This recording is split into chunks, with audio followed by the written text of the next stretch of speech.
Hello friends, आज हम class 6 का अध्याय 4 करेंगे। आधारभूत ज्यामिति अवधारणाएं, जिसको हम इंग्लिश में बोलते हैं बेसिक ज्योमेट्रिकली आइडियाज। तो हम जो ज्योमेट्री है, जो ज्यामिति है, उसकी जो आधारभूत है, जो बेसिक है, जो बिल्कुल स्टार्टिंग की चीजें हैं, वो इस अध्याय में जो है हमें सिखाई गई हैं। इस अध्याय को करने से पहले, इसकी प्रश्नावली करने से पहले हम इसका जो है इंट्रोडक्शन यानी बेसिक समझेंगे, ताकि जब हम इसके प्रश्नावली करें तो हमें इसके किसी भी क्वेश्चन को करने में कोई भी प्रॉब्लम ना हो। ठीक है, तो सबसे पहले हम जो इसमें देखेंगे वो हम देखेंगे बिंदु, कि बिंदु क्या होता है ज्यामिति में, क्योंकि बिल्कुल बेसिक चीजें सिखाई जा रही हैं इसके अंदर ज्योमेट्री की। तो सबसे पहले हम देखेंगे बिंदु। बिंदु आपको पता है हम इस तरीके से लगाते हैं, जिसको इंग्लिश में हम डॉट बोलते हैं। यदि आप किसी कागज पर बिंदु लगाते हैं तो हम इसे अंग्रेजी के बड़े अक्षर से व्यक्त करते हैं। जब हम ज्यामिति करते हैं, कहीं पे भी हम बिंदु लगाते हैं, जैसे कि ये हमने बिंदु लगाया है, तो हम इसको अंग्रेजी के बड़े अक्षर जैसे कि ए, बी, सी, डी, ई, एफ, अंग्रेजी के बड़े अक्षर से इसको हम नाम देते हैं, व्यक्त करते हैं। बिंदु आपको पता चल गया। प्रकार का जो सिरा होता है उससे भी हम बिंदु लगा सकते हैं। पेंसिल के नुकीला सिरा, उसको भी हम बिंदु कहते हैं। और जो सुई की नुकीला जो सिरा होता है, सुई, वो भी हम जो है उसको हम बिंदु ही कहते हैं। ठीक है, वो भी क्या है हमारा बिंदु। आगे देखते हैं रेखा और रेखाखंड में क्या अंतर होता है। रेखा यानी कि लाइन, रेखा का कोई अंत बिंदु नहीं होता। रेखा की कोई निर्धारित लंबाई जो है, मतलब कोई इसकी निर्धारित लंबाई नहीं होती। रेखा को दोनों दिशाओं में बढ़ा सकते हैं। कैसे? जैसे ये मैंने एक रेखा खींची, अब इसका कोई बिंदु नहीं है, कोई अंत बिंदु नहीं है, मैं इसको यहां से भी बढ़ा सकती हूँ, इसको यहां से भी बढ़ा सकती हूँ। इसकी कोई निर्धारित लंबाई नहीं है। कोई हमें ये नहीं, इस रेखा में ये नहीं बोला जाता कि 4 सेंटीमीटर खींचो या 5 सेंटीमीटर खींचो या 6। जब रेखा खींचने की बात होगी तो उसमें कोई भी माप नहीं दिया जाता, कोई निर्धारित लंबाई उसकी नहीं होती। रेखा को हम दोनों दिशाओं से बढ़ा सकते हैं और जितना चाहे आप इसको बढ़ा सकते हो। ठीक है, और रेखाखंड क्या होता है? रेखाखंड, इसमें 2 अंत बिंदु होते हैं। रेखाखंड में 2 अंत बिंदु होते हैं। रेखाखंड की लंबाई निर्धारित होती है। रेखाखंड को माप के बनाया जाता है। अगर हमें 4 सेंटीमीटर बोला है तो हम इसको स्केल से मेजर करके 4 सेंटीमीटर ही बनाएंगे, और इसके दोनों साइड में एक मतलब 2 अंत बिंदु। 2 अंत बिंदु का मतलब है कि अब रेखाखंड ना तो यहां से बढ़ सकता है और ना ही रेखाखंड अब यहां से बढ़ सकती है। तो क्या है, इसके 2 अंत बिंदु हैं और रेखाखंड की निर्धारित लंबाई होती है। जितने सेंटीमीटर हमें इसको बनाने के लिए बोला जाएगा, हम उतने ही सेंटीमीटर बना सकते हैं। उसके बाद हम इसको बढ़ा नहीं सकते दोनों दिशाओं से। ठीक है, तो रेखाखंड को माप के बनाया जाता है। तो रेखा और रेखाखंड में आपको जो है डिफरेंस, फर्क पता चल गया। रेखा जो है हम कितनी भी बड़ी कर सकते हैं दोनों साइड से, लेकिन रेखाखंड को हम जितना सेंटीमीटर में बोला गया उतनी ही बना सकते हैं। इसके कोई भी अंत बिंदु नहीं होता, इसके 2 अंत बिंदु होते हैं। ठीक है, रेखा की लंबाई निर्धारित नहीं होती, लेकिन रेखाखंड की लंबाई निर्धारित होती है। उसके बाद हम किरण की बात करते हैं। किरण क्या होता है, यानी कि किरण का एक अंत बिंदु होता है। किरण को एक ही दिशा में बढ़ाया जा सकता है और किरण की लंबाई निर्धारित नहीं होती। जैसे कि यहां से मैंने शुरू किया और यहां पे जो है आगे एक किरण जा रही है। किरण को हम एक ही दिशा में आगे बढ़ा सकते हैं। जैसे कि मैं आपको दिखाती हूँ, किरण क्या है, मतलब रोशनी जो हमारी निकलती है, जैसे टॉर्च है, टॉर्च में से क्या निकलती है, किरणें निकलती हैं। वो एक ही तरफ जो है वो आगे बढ़ती है, पीछे की तरफ नहीं आती। जो किरण जो निकलेगी टॉर्च में से, वो आगे की तरफ जाएगी, यानी कि ये इसका जो है अंत बिंदु है, और यहां से कितनी भी आगे तक जा सकती है। ऐसे ही सूरज है, सूरज की भी किरणें निकलती हैं। तो क्या, एक इसका जो है एंड पॉइंट होता है और उसकी कोई लिमिट नहीं है दूसरी साइड से, वो उसको आप कितना भी आगे तक लेके जा सकते हो। तो किरण का जो है एक अंत बिंदु होता है और उसको हम एक ही दिशा में आगे बढ़ा सकते हैं। यहां से अगर यहां पे किरण जा रही है तो हम इसको इस तरीके से यहां पे अगर ये इसका बिंदु है तो उसको आप कितना भी आगे जो है उसको बढ़ा सकते हो। उसका कोई एंड पॉइंट नहीं है किरण का। ठीक है, और किरण की लंबाई निर्धारित नहीं होती, आप उसको कितना भी लंबा कर सकते हो। रेखा, रेखाखंड और किरण तीनों आपको समझ में आ गए कि इनमें क्या डिफरेंस है। ठीक है, किरण को आपने हमेशा याद रखना है, किरण किसी भी दिशा से निकल सकती है। वो इस तरह भी हो सकती है, इस तरीके की भी हो सकती है, और सीधी भी हो सकती है। ठीक है, सीधी भी जो है वो किरण जा सकती है। ये आपको याद रखना है कि उसका एक एंड पॉइंट है किरण का। उसके बाद हम आगे देखते हैं। अब हम देखेंगे प्रतिच्छेदित रेखाएं, जिसको हम इंग्लिश में बोलते हैं इंटरसेक्टिंग लाइंस। इंटरसेक्टिंग आपको पढ़ने में भी हमें लगेगा, इंटरसेक्ट मतलब एक दूसरे को काटना। यदि दो रेखाओं में एक उभयनिष्ठ बिंदु मतलब कॉमन पॉइंट है, तो वे प्रतिच्छेदित रेखाएं कहलाती हैं।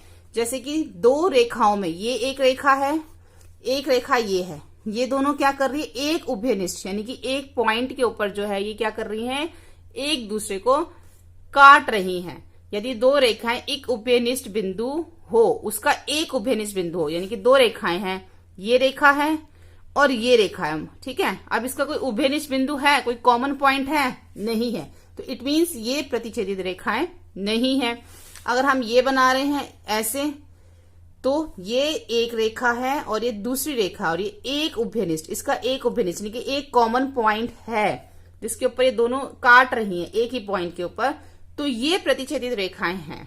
ठीक है, इंटरसेक्ट करना, एक दूसरे को काटना एक ही पॉइंट पे। जैसे कि बुक, हमारी जो बुक होती है इस तरीके से होती है। अगर हम इसको इधर से एक्सटेंड आप बढ़ा दें और इधर से बढ़ा दें, तो ये क्या है, यहाँ पे ये इसका उभयनिष्ठ बिंदु हो जाएगा। तो यहाँ पे ये क्या बन जाएंगी, प्रतिच्छेदित रेखाएं बन जाएंगी।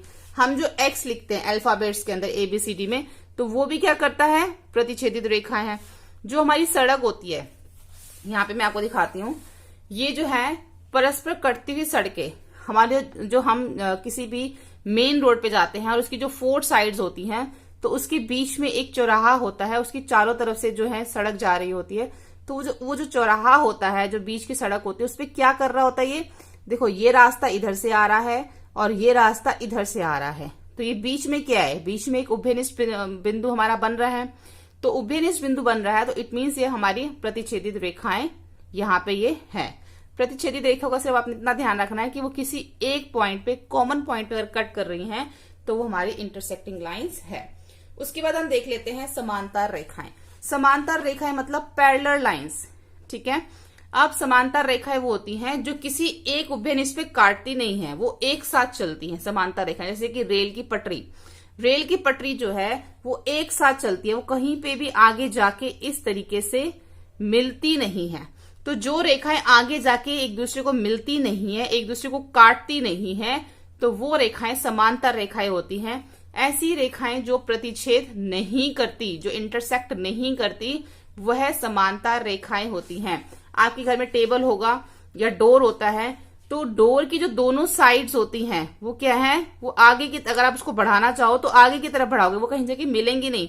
विंडो की जो साइड्स होती है वो कहीं आगे जाके मिलेंगी नहीं। ऐसे जो टेबल होता है, टेबल इस टाइप से होता है, ठीक है, रेक्टेंगल शेप में, तो जो इसकी ये दोनों साइड्स है, ये दोनों साइड्स और ये ऑपोजिट साइड्स, ये अगर हम इसको एक्सटेंड करना चाहें, बढ़ाना चाहें, तो ये कहीं आगे जाके मिलेंगी नहीं। तो जो रेखाएं आगे जाके नहीं मिलती ही, उनको हम पैरेलल लाइंस कहते हैं। जैसे यहाँ पे कुछ और भी एग्जाम्पल दे रखे होंगे, यहाँ पे दे रखा है स्केल का एग्जाम्पल दे रखा है, रूलर का, रेल की पटरी का दे रखा है, और खिड़की का भी, जो खिड़की की जो सलाखें होती हैं उसका भी एग्जाम्पल दे रखा है कि ये सब क्या है, ये हमारी सब पैरेलल लाइंस होती हैं। ठीक है, अब आगे देखते हैं हम इसके अंदर वक्र। वक्र जो है, वक्र क्या होता है, वक्र ऐसा, इसमें लिखा है, क्या आपने कभी कागज पर पेंसिल की टेढ़ी मेढ़ी रेखाएं खींची हैं? टेढ़ी मेढ़ी रेखाएं, ऐसा करने पे जो आकृति प्राप्त होती है वे वक्र कहलाते हैं। अगर आप किसी भी पेपर के ऊपर टेढ़ी मेढ़ी रेखाएं, जैसे कि मैंने ये खींची है, ये क्या है, ये टेढ़ी मेढ़ी रेखाएं, ये जो टेढ़ी मेढ़ी रेखाएं हैं, इनको हम क्या कहते हैं, वक्र कहते हैं। ये सब जो है इनको हम वक्र कहते हैं। अब इसके अंदर जो है आगे देखते हैं, यदि कोई वक्र स्वयं को ना काटे, पहले तो आपको ये समझ आना चाहिए कि वक्र क्या है। वक्र मैंने आपको बता दिया, हम कोई भी शेप देते हैं, टेढ़ी मेढ़ी रेखाएं जो खींचते हैं उनको हम वक्र कहते हैं। उसके बाद हम देखते हैं सिंपल कर्व। वक्र मतलब होता है कर्व। अब सरल वक्र क्या होता है, यदि कोई वक्र स्वयं को ना काटे तो वह सरल वक्र कहलाती है। स्वयं को ना काटे का क्या मतलब है, इसका ये मतलब है, देखो यहाँ पे पिक्चर देख लो। अब ये जो है यहाँ पे हमें वक्र दे रखे हैं।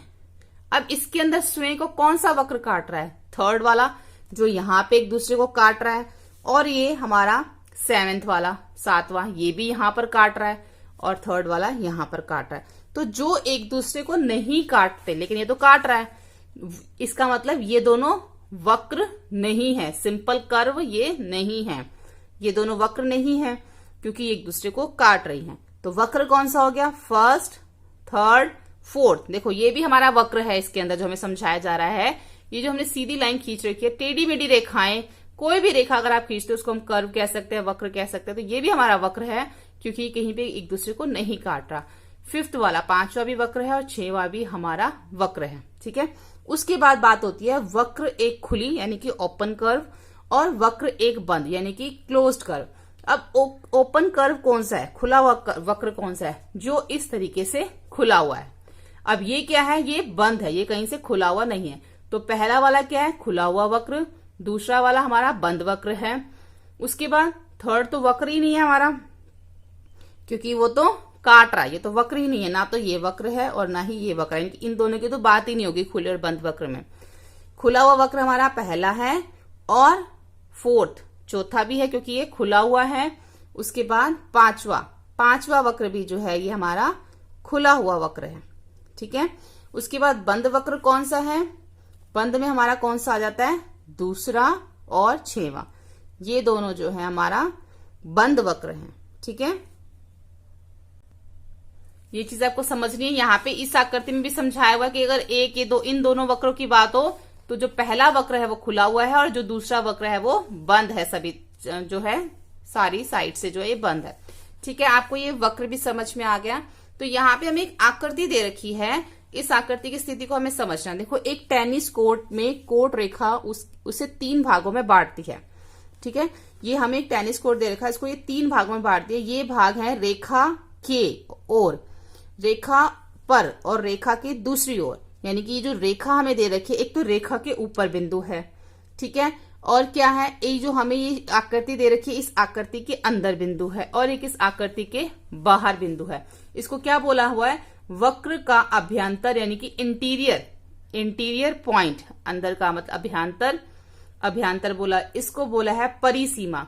जो बिल्कुल सीमा बाउंड्री के ऊपर है उसको बोला है परिसीमा बिंदु, हम इसको कह सकते हैं, जो वक्र पर है। और वक्र का बाह्य भाग यानी कि एक्सटीरियर पॉइंट, ये जो वक्र है इसके बाहर एक हमें बिंदु दे रखा है। ठीक है, आपके घर की परिसीमा यानी कि बाउंड्री घर को सड़क से अलग करती है। आप परिसर के अंदर बाड़े की परिसीमा और परिसर के बाहर की बात करते हैं। यानी कि अगर हम अपने घर की तरफ देखें तो हम क्या बोलेंगे? घर के अंदर की बात करते हैं या फिर घर के बाहर की बात करते हैं। घर की बाउंड्री की बात तो नहीं करते हम। तो अगर हम घर की बात करें तो हम घर के अंदर की बात करेंगे या फिर घर के बाहर की। इसी प्रकार एक बंद वक्र से संबंधित 3 भाग होते हैं। अगर ये बंद वक्र है तो इसके 3 भाग है। 3 भाग कौन से? अभ्यंतर, परिसीमा और बाह्य भाग। ठीक है, ये आपको समझ आना चाहिए क्योंकि इससे रिलेटेड क्वेश्चन हमारे हैं। उसके बाद वक्र के अभ्यंतर और उसकी परिसीमा को मिलाकर उस वक्र का क्षेत्र कहा जाता है, रीजन कहा जाता है। यानी कि कह रहे हैं कि एक वक्र है, उसका अंदर का हिस्सा और उसकी बाउंड्री, अंदर का हिस्सा और बाउंड्री को मिलाएं तो एक क्षेत्र बन जाता है, रीजन बन जाता है। बाहर का हिस्सा नहीं, अंदर का हिस्सा और बाउंड्री को मिला के एक क्षेत्र बन जाता है। ठीक है, ये आपको समझ आ गया कि अंदर के पॉइंट कौन से होते हैं और पॉइंट जो बिल्कुल ऊपर होते हैं वक्र के, और जो बाहर होते हैं वो पॉइंट कौन से होते हैं। ठीक है, उसके बाद हम देखते हैं बहुभुज। बहुभुज क्या होता है? इसको हम बोलते हैं इंग्लिश में पॉलीगन्स। पॉलीगन्स क्या होते हैं? बहुत सिंपल हैं, जो बिल्कुल स्ट्रेट लाइन से बनते हैं, यानी कि जो रेखा खंडों से बनते हैं वही पॉलीगन्स होते हैं, चाहे कोई भी शेप हो। उसके अंदर कर्व नहीं होना चाहिए, जैसे कि आपको यहाँ पे कर्व दिख रहा है ना, ये कर्व नहीं होना चाहिए। अगर कर्व है तो ये पॉलीगन नहीं है, बहुभुज नहीं है। तो ये देखो सब क्या है? एक रेखाखंड से बने हुए हैं, ये सब रेखाखंड से बने हुए हैं। तो ये सब क्या है? पहला, दूसरा, तीसरा, चौथा, ये सब क्या है? बहुभुज हैं, पॉलीगन्स हैं। ठीक है, तो यहीं पे हमें दे रखा है कि आप इनके बारे में क्या कह सकते हैं। क्या ये बंद आकृति वक्र हैं? क्या एक दूसरे से किस प्रकार भिन्न है? 4.13 में 13 में 1, 2, 3 और 4 में कुछ विशेषताएं हैं। यह केवल रेखाखंड से ही बनी है। ऐसी आकृतियां बहुभुज कहलाती हैं। 1, 2, 3 और 4। ठीक है। अतः एक आकृति बहुभुज होती है जब वह एक सरल बंद आकृति हो और केवल रेखाखंडों से बनी हो। 10 अलग अलग आकृतियां ऐसे बनानी है कि एक तो हमें ये बंद होनी चाहिए और रेखाखंड से बनी होनी चाहिए, तो ये क्या है, बहुभुज है। ठीक है। उसके बाद हम अब आगे देखते हैं जो हम ये इसकी बात कर रहे हैं, इसकी भुजाओं की, तो इसमें जो भुजाएं हैं, शीर्ष है और विकर्ण है, इसके बारे में हम बात करेंगे यहाँ पर। अब जो पॉलीगन है यहाँ पे हमें इस शेप में दे रखा है। ठीक है। ये हमारी क्या है, बहुभुज है। अब इसके अंदर भुजाएं, इसके अंदर शीर्ष और इसमें विकर्ण को हम समझेंगे। जो साइड्स होती हैं, वर्टिसेस होते हैं और डायगोनल्स होते हैं। ठीक है। अब हमारे पास ये शेप जो है हमें दे रखी है, इसको मैं आपको यहाँ पे समझाती हूँ। ये आकृति है। अब इसमें भुजाएं कौन कौन सी हैं, देखो ए बी एक भुजा है, BC एक भुजा है, CD एक भुजा है, DE एक भुजा है और DA, यानी कि जो इसकी साइड्स हैं वो सारी इसकी भुजाएं हैं। AB, BC, CD, DE तथा EA, ये सब क्या है, इसकी भुजाएं। दो भुजाएं जहां मिलती हैं उस बिंदु को बहुभुज का शीर्ष यानी कि वर्टेक्स कहा जाता है। दो भुजाएं जहां मिलती हैं। अब दो भुजाएं कहाँ मिल रही हैं, यहाँ पे, ये देखो, एक भुजा ये हो गई और एक भुजा ये हो गई। ये दो भुजाएं कहाँ पे आके मिल रही हैं, B पे, तो B क्या हो गया, एक वर्टेक्स हो गया। ऐसे ही ये भुजा और ये भुजा कहाँ मिल रही है, A पे, तो A भी वर्टेक्स हो गया। ऐसे ही दो भुजाएं E पे मिल रही हैं और दो भुजाएं D पे मिल रही हैं और दो भुजाएं C पे मिल रही हैं। तो A, B, C, D, E जितने भी ये पॉइंट है ये सब क्या हो गए, वर्टेक्स हो गए, शीर्ष हो गए, बहुभुजा का शीर्ष हो गया ये। ठीक है। भुजाएं समझ में आ गई क्या होती हैं, और वर्टेक्स यानी कि शीर्ष समझ में आ गए। ये जितने भी बिंदु दे रखे हैं ये सब क्या है, हमारे शीर्ष है, क्योंकि यहाँ पे दो भुजाएं आके मिल रही हैं। उसके बाद देखते हैं इसके अंदर हम बहुभुज की आसन भुजाएं कौन सी होती हैं, यानी कि आसन भुजाएं कौन सी होती है, जिसको हम बोलते हैं एडजेसेंट साइड्स। एडजेसेंट साइड्स कौन सी होती हैं, कोई भी दो भुजाएं जिनके एक उभयनिष्ठ यानी कि कॉमन एंड पॉइंट अंत बिंदु हो, बहुभुज की आसन भुजाएं होती हैं।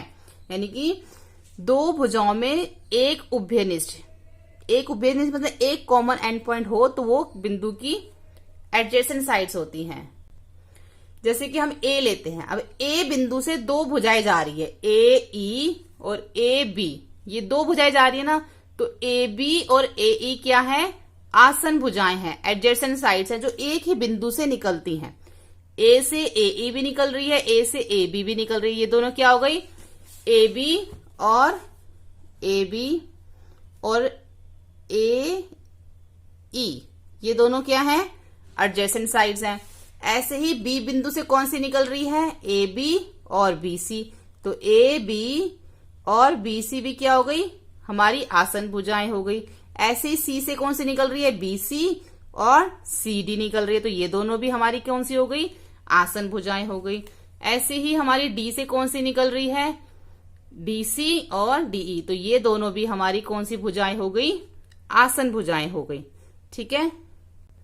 अब हम पढ़ते हैं आसन शीर्ष। अब आसन शीर्ष क्या होते हैं, बहुभुज की एक ही भुजा के अंत बिंदु आसन शीर्ष यानी कि एडजेसेंट वर्टिसेस कहलाते हैं। एडजेसेंट वर्टिसेस कौन से हैं, जैसे कि ये एक क्या है, हमारी एक भुजा है। अब इस भुजा के अंत बिंदु, इस भुजा का अंत बिंदु E है और D है, ये दोनों क्या है, इसके भुजा के अंत बिंदु, तो E और D क्या हो गई, ये हमारे आसन शीर्ष हो गए, यानी कि एडजेसेंट वर्टिसेस हो गए।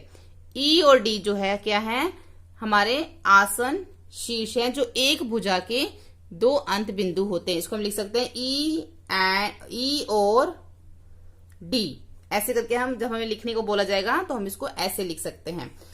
यहां पे हम लिख सकते हैं E और D क्या है, आसन भुजा, आसन शीर्ष है, और D और C भी क्या है, आसन शीर्ष है। तो हम यहां पे लिख सकते हैं, जब हमें आसन शीर्ष पूछा जाएगा, D और C। ठीक है। ऐसे ही E और A भी आसन शीर्ष है, A और B भी, और B और C भी। इस तरह से जो भी भुजा के दो अंत बिंदु होंगे उसको हम आसन शीर्ष बोलते हैं। ठीक है। उसके बाद बात होती है विकर्ण की। विकर्ण मतलब डायगोनल्स। विकर्ण क्या होते हैं, जब हम ऑपोजिट साइड के बिंदुओं को आपस में जोड़ते हैं तो उससे विकर्ण बनता है, यानी कि डायगोनल्स बनते हैं इस तरीके से। अगर डी और ए को हम जोड़े तो ये क्या बन गया, एक बीच में विकर्ण बन गया। डी को बी से जोड़ेंगे तो ये भी हमारा विकर्ण, यानी कि जब हम बिंदुओं को आपस में जोड़ेंगे ऑपोजिट साइड की तो वो विकर्ण बन जाएगा। ई को सी से जोड़ा तो ये विकर्ण बन गया, ए को सी से, ई को बी से, तो ये सब क्या बन गए, बीच में विकर्ण बन गए।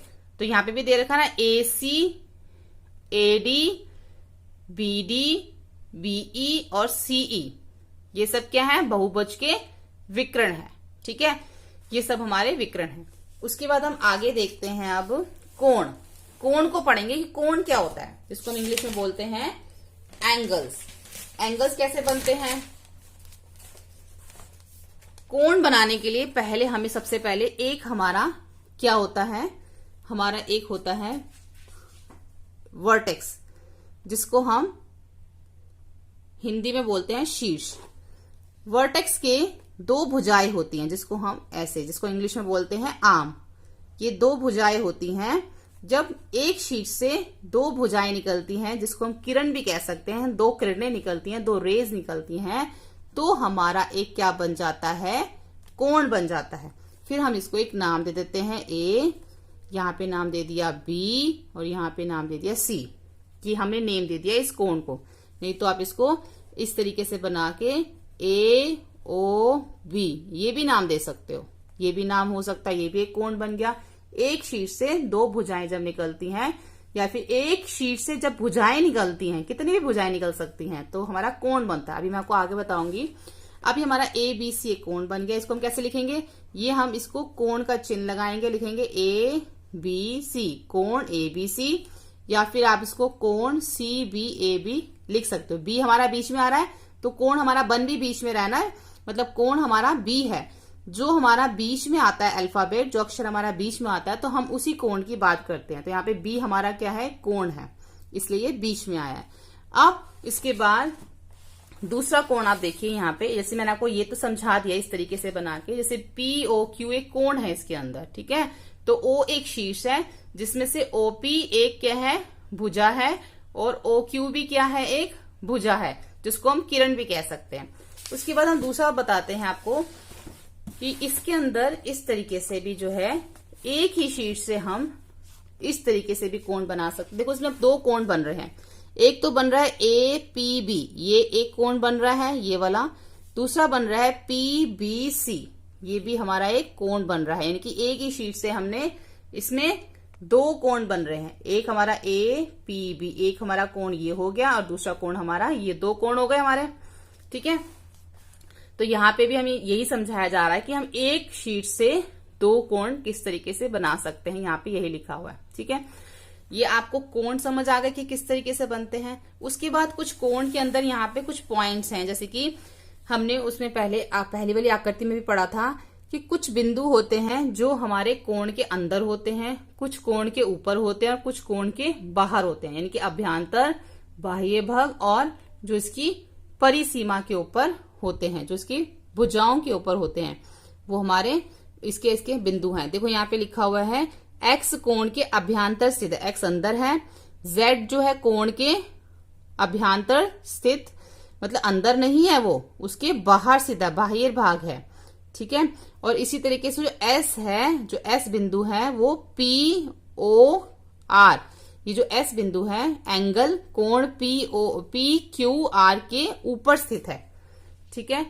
कौन सा एस, ये वाला पी क्यू आर के पर स्थित है, उसके ऊपर स्थित है। तो इस तरह से कोण को संबंधित के तीन क्षेत्र होते हैं, अंदर का, अभ्यंतर, बाह्य भाग और उसके ऊपर का, ठीक है। ये हमारा कोण भी हो गया।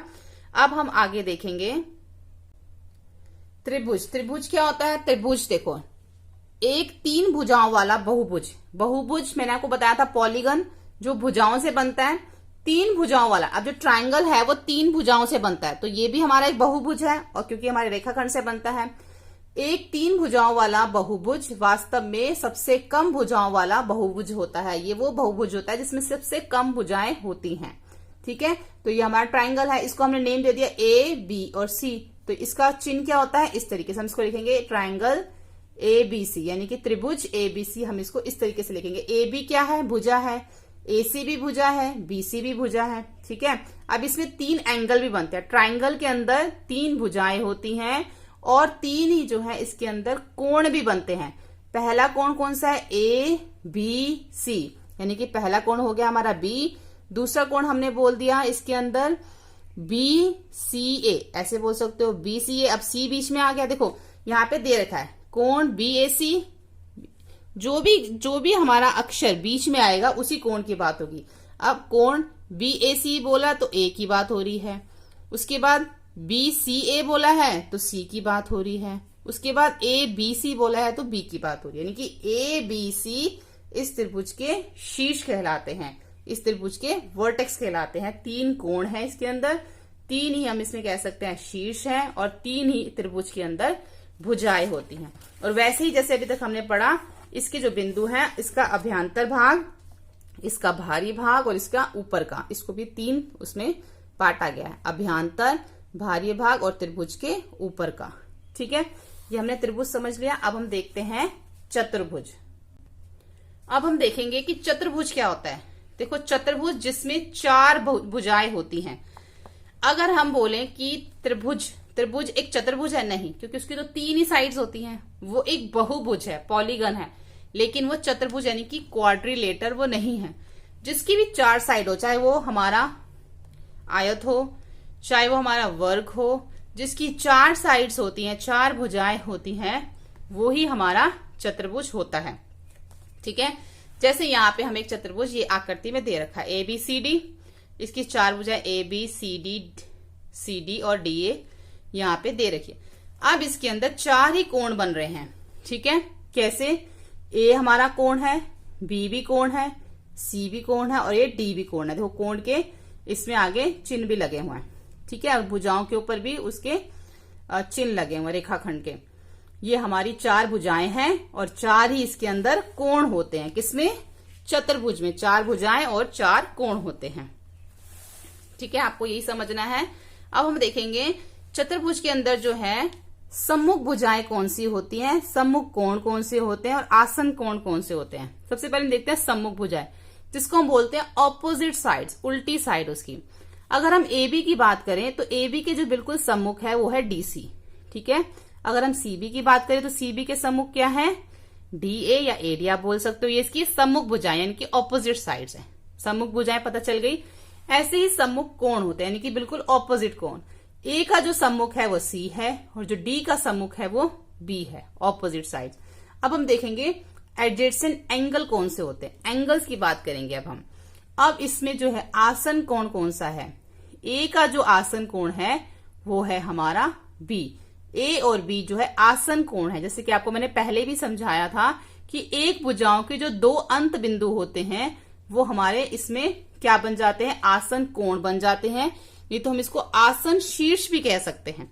देखो, जो शीर्ष होता है ना, वहीं से वही कोण होता है हमारा। शीर्ष से ही तो कोण बनता है हमारा। अगर वर्टेक्स ही नहीं होगा तो हम कोण कैसे बनाएंगे? अगर बिंदु ही नहीं होगा तो हम कोण कैसे बनाएंगे? ठीक है, तो जो आसन कोण होते हैं और जो आसन शीर्ष होते हैं वो एक ही होते हैं, क्योंकि वो एक भुजा से 2 जो हैं। देखो, हमने पहले जब यहां पढ़ा था, जब हमने इसको यहां पे पढ़ा था, आसन शीर्ष पढ़ा था हमने। ठीक है, आसन शीर्ष में हमने क्या पढ़ा था? एक भुजाओं के 2 जो शीर्ष थे उसको हमने क्या बोला था? उसको हमने आसन शीर्ष बोला था। ऐसे ही जो बिल्कुल एक भुजाओं के 2 यहाँ पे कोण है उसको हम आसन कोण बोलेंगे। एक ही भुजा पे दोनों कोण बन रहे हैं तो ये आसन कोण है। ऐसे ही C और B आसन कोण है, C और D आसन कोण है और D और A आसन कोण है। उसको हम ऐसे लिखेंगे A और B। अगर हमसे आसन कोण पूछा जाएगा तो हम लिखेंगे A और B, B और C, C और D, D और A, ये सब क्या है? आसन कोण। ठीक है, यहाँ पे हमने चतुर्भुज भी समझ लिया कि चतुर्भुज क्या होता है, आसन कोण क्या होते हैं, सम्मुख भुजाएं क्या होती हैं, सम्मुख कोण क्या होते हैं। अब हम आगे बात करेंगे वृत्त की। वृत्त को जो है आप बहुत ध्यान से समझना। वृत्त मतलब सर्कल। सर्कल के अंदर बहुत सारे पॉइंट्स होते हैं जो हमें अच्छे से समझने जरूरी है। एक सर्कल होता है हमारा, ठीक है, सर्कल के अंदर ये इस तरीके से सर्कल होता है। सर्कल के अंदर एक हमारा बिंदु होता है, ठीक है। इस बिंदु को हम बोलते हैं केंद्र, जो इसका केंद्र होता है। और ये जो हमें ऊपर आधा सर्कल भी दे रखा है, देखो हम यहां से समझते हैं, यहाँ पे उन्होंने बताया हुआ है ये है हमारा एक सर्कल, सर्कल के अंदर हमारा क्या है, एक बिंदु है जिसको हमने नाम दे दिया C। इसको हम बोलते हैं वृत्त का केंद्र बोलते हैं इसको, जो बिल्कुल बीच में होता है। ठीक है, तो इस केंद्र से जो भी भुजा सर्कल को छूती है, टच करती है, जैसे कि ए, अब ए केंद्र है, यहां से एक भुजा जा रही है C, तो A और C क्या है, एक त्रिज्या है, इसको हम बोलेंगे त्रिज्या। AC एक त्रिज्या है, CP भी एक त्रिज्या है, CB भी एक त्रिज्या है और CM भी एक त्रिज्या, क्योंकि ये सब क्या है, केंद्र से होकर वृत्त पर जा रही हैं। ठीक है, यहां से लेके यहां तक ये सब क्या, ये हमारी एक त्रिज्या है, ये भी त्रिज्या है, ये भी त्रिज्या, ये, तो ये सारी वृत्त की त्रिज्या है। आपको पता होना चाहिए त्रिज्या क्या होती है। सर्कल के बिल्कुल बीच में पॉइंट हो और उसके कोई भी पॉइंट से लेकर वृत्त तक जो भी भुजा आएगी उसको हम त्रिज्या बोलेंगे। दूसरा आता है व्यास। व्यास क्या होता है, जो सर्कल को दोनों साइड्स को एक दूसरे से मिलाता है और जो केंद्र के ऊपर से होके निकलता है, यानी कि सेंटर पॉइंट से होके अगर दो साइड्स को जोड़ रहा है वृत्त के, तो वो हमारा डायमीटर है। जो हमारा व्यास होता है वो हमेशा त्रिज्या का डबल होता है, दुगना होता है उसका। जैसे कि इसमें है P और C, PC क्या है, एक त्रिज्या, लेकिन P से लेके M तक क्या है, P से लेके M तक एक व्यास है जो PC का डबल है, PM। ठीक है, त्रिज्या और व्यास क्या होता है ये आपको समझ में आ गया। त्रिज्या होती है हमारी आधी और व्यास होता है हमारा पूरा। अब हम बात करते हैं जीवा, जिसको हम कोड कहते हैं। जो जीवा जो होती है वो हम इस सर्कल के अंदर, जैसे कि PA, ये जो हमने इस साइड में लगी हुई है, इसको PA को हम क्या बोलेंगे, एक कोड, यानी कि जीवा। PB भी एक कोड है, PA और PB इस सर्कल के अंदर एक कोड है। एक कोड हम इस तरीके से भी बना सकते हैं। जो व्यास होता है वो सबसे बड़ी जो है कोड होती है।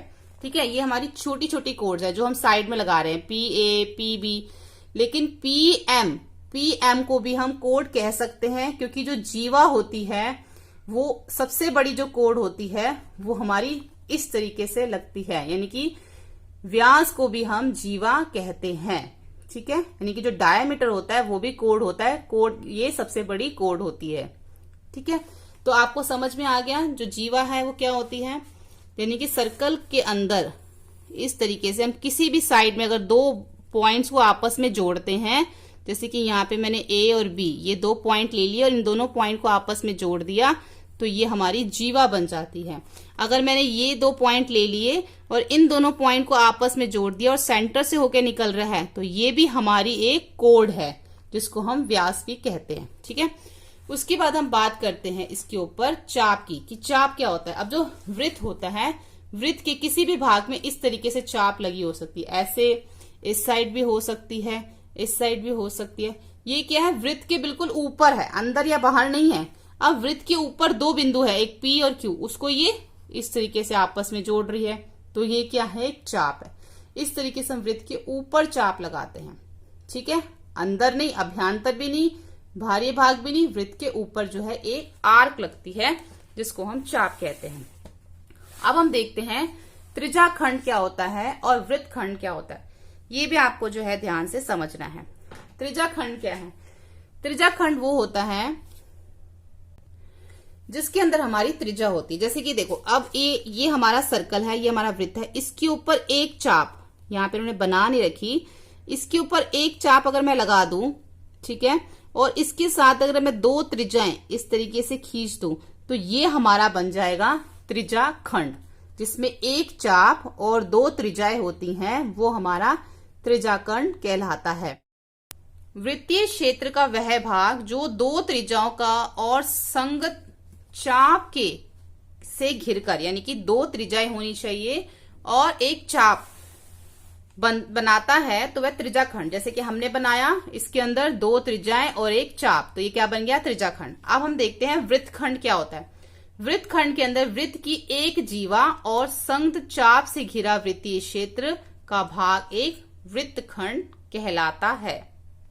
यानी कि उसके अंदर एक चाप होनी चाहिए, एक चाप और उसके साथ एक जीवा, इस तरीके से, ये हमारी चाप हो गई, तो इसके साथ ये जीवा हो गई। तो ये क्या है, ये हमारा बन जाएगा वृत्तखंड, यानी कि सेगमेंट ऑफ अ सर्कल। तो वृत्तखंड बनाने के लिए हमें क्या चाहिए, एक जीवा और संगत चाप, यानी कि एक जीवा चाहिए और उसके साथ हमें एक चाप चाहिए। तो हमारा क्या बन जाएगा, वृत्तखंड। त्रिज्या के लिए हमें एक चाप चाहिए और 2 त्रिज्याएं चाहिए, तो हमारा क्या बन जाएगा, त्रिज्याखंड। ठीक है, तो ये चीज जो है इसको हमने समझनी है। यहां पर हमारा जो अध्याय है 4, बेसिक ज्योमेट्रिकल आइडियाज, यानी कि आधारभूत ज्यामिति अवधारणाएं, ये हमने आज इस वीडियो में अच्छे से समझ लिया है। अब हमें इसकी क्वेश्चंस करने में कोई भी प्रॉब्लम नहीं होगी। होपफुली आपको ये वीडियो हेल्पफुल लगा हो। वीडियो हेल्पफुल लगे तो आप इसको प्लीज लाइक, शेयर, सब्सक्राइब करें। Thank you.